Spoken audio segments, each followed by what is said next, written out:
नमस्कार मित्रमंडळी, मी दीपा गवी स्वागत करते तुम्हा सर्वांचं आपल्या छोट्याशा यूट्यूब चॅनलवरती। तर मंडळी, आज आपण फ्लॉवरची सुकी भाजी बनवलेली आहे आणि यामध्ये जो आपण खास मसाला वापरलेला आहे ना, त्याने आपली भाजी अगदी चविष्ट बनणार आहे। तर साध्या सोप्या भाजीला आज आपण अगदी मस्त चविष्ट अशी चव देऊया, जेणेकरून ही भाजी खायला कोणालाच कंटाळा येणार नाही आणि सारखी खावीशी वाटेल। तर ही भाजी तुम्ही खास करून चपातीसोबत खा, छानच लागते, किंवा भाकरीसोबत सुद्धा खाऊ शकता। तर मंडळी, आता थोडाही वेळ वाया न घालवता चला मग सुरुवात करूया आपल्या फ्लावरच्या सुक्या भाजीला। तर सर्वात पहिल्यांदा मी इकडे एक फ्लावर घेतलेला आहे। तर फ्लावरला जे आहे मी हातानेच तोडत आहे। तर लक्षात असू द्या, फ्लावर कधीही अगदी बारीक बारीक तोडायचा नाही, जरा मोठाच असला पाहिजे। तर चला मग पहिल्यांदा आपण मोठे मोठे तुकडे याचे करून घेऊयात। हाताने जर तोडता येत नसेल तर तुम्ही सुरीचा सुद्धा वापर करू शकता। तर फ्लावर घेताना ना तो बघून घ्यावा, जर फ्लावरवरती पिवळसर असं रंग आला असेल तर तो फ्लावर कधीच घेऊ नये। कदाचित त्या फ्लावरमध्ये किडेसुद्धा असू शकतात, कीड धरलेली सुद्धा असू शकते, त्यामुळे फ्लावर घेताना चांगला फ्रेश असा फ्लावरच घ्या। आणि फ्लावर मग कट करून झाल्यानंतर जे फ्लावरचं खालचं देठ असतं ना, ते सुद्धा सोडायचं नाही, ते सुद्धा आपण बारीक बारीक तुकडे करून घ्यायचे। तर ह्या देठचे आणि फ्लावरच्या पानांची सुद्धा भाजी केली जाते आणि मी तिथे पानं तरी मी आधी पहिल्यांदासुद्धा भाजी केली होती, त्यामुळे उरलेल्या फ्लावरची भाजी मी तुम्हाला आता करून दाखवत आहे। तर आता देठसुद्धा मी कट करून घेतलेली आहे। तर चला मग आता पाणी घालून ना आपण यामध्ये चवीपुरतं मीठ टाकूया। आणि मीठ का घालायचं म्हटलं तर यामध्ये जर काही कदाचित कीड वगैरे असेल तर ती निघून जाते आणि फ्लावरसुद्धा स्वच्छ धुतला जातो। तर आता 2-3 पाण्यामध्ये आपण याला स्वच्छ धुवून घ्यायचं आहे। आणि त्यानंतर मग काय करायचं, मिक्सरचं भांडं घ्यायचं आणि त्यामध्ये मसाला करण्याची सुरुवात करायची। सर्वात पहिल्यांदा मी इकडे लसूण 10 ते 12 घेतले आणि आलं 2 इंच घेतलं आणि त्यानंतर जिरं जे आहे 1 चमचा घेतले आणि काळी मिरी जे आहेत त्या 10 ते 12 घेतले, 2च लवंग घेतले आणि छोटासा दालचिनीचा तुकडासुद्धा घेतला। आणि त्यानंतर मग इकडे मी सुकं खोबरं घेतलेलं आहे अर्धी वाटी इतकं आणि कसुरी मेथीसुद्धा घातली।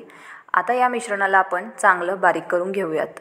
पाणी न घालता आपण इकडे बारीक करून घेतलेलं आहे। तर सुकं खोबऱ्याऐवजी तुम्ही ओलं खोबरंसुद्धा घालू शकता, त्यानेसुद्धा चव छान लागते भाजीला। तर आता काय करायचं, हा मसाला तयार झाला की साईडला ठेवायचा। त्यानंतर एका पॅनमध्ये मग 2 चमचे इतकं तेल घालायचं। तेल थोडं गरम झालं की मग त्यामध्ये कांदा जो आहे मोठा चिरून घालायचा, म्हणजे लांब लांब पीस करायचे कांद्याचे। आणि कांदा जो आहे चांगला 2-3 मिनटं शिजवून घ्यायचा।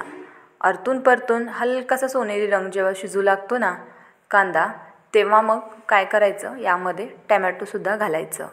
तर आता मंडळी कसं आहे माहिती आहे का, काही जण फ्लावरची भाजी खायला नको नको म्हणतात, पण समजा जर तुम्ही अशा प्रकारे सुकी भाजी फ्लावरची करून दिलात ना की त्यांना नक्की आवडेल। आणि लहान मुलांच्या डब्यात तरी चपातीला रोल करून, म्हणजेच चपातीमध्ये भाजी घालून रोल करून द्यायचं, त्याने आवडीने खाते लहान मुलेसुद्धा, कधीच नाही म्हणणार नाहीत फ्लावर भाजी खायला।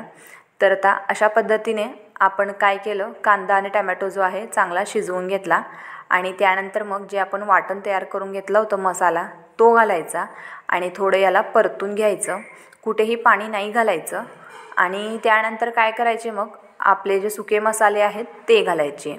तर आता सुक्या मसाल्यांमध्ये सर्वात पहिल्यांदा आपण घालूयात लाल मिरची पूड 1 चमचा आणि त्यानंतर मग चवीपुरतं मीठ घालूयात आणि त्यानंतर मग अगदी चिमूटभर अशी हळद घालूयात आणि त्यानंतर मग 1 चमचा इतकं मी इकडे धनेपूड घातलेली आहे आणि त्यानंतर गरम मसाला अर्धा चमचा घातले आणि पावभाजी मसाला अर्धा चमचा घातले।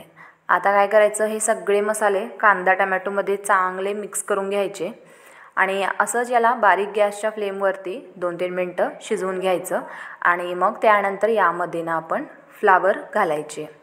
तर आता इकडे तुम्ही बघत आहात, फ्लावर मी इकडे मोठं मोठं छान कापून घेतलेलं आहे, तुम्हीसुद्धा अशाच प्रकारे कापून घ्या।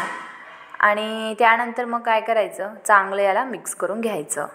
तर सहसा ही भाजी जी आहे जास्त पाणी घेत नाही, वाफेवरतीच ही भाजी लवकर शिजवली जाते। पण जर समजा भाजी जास्त प्रमाणात असेल तर थोडं तुम्ही किंचित पाणी घालू शकता। तर आता मी इकडे काय केले, फ्लावर चांगला शिजू दे त्यासाठी काय केले, अर्धा ग्लास इतकं पाणी घातले। जेव्हा आपण वाटण मिक्सरला बारीक करून घेतलं होतं त्या मिक्सरच्या भांड्यामध्येच अर्धा ग्लास इतकं पाणी घातलं आणि तेच पाणी मग मी इकडे भाजीसाठी शिजण्यासाठी वापरले। तर आता अशा पद्धतीने मी चांगलं मिक्स करून घेतले भाजी।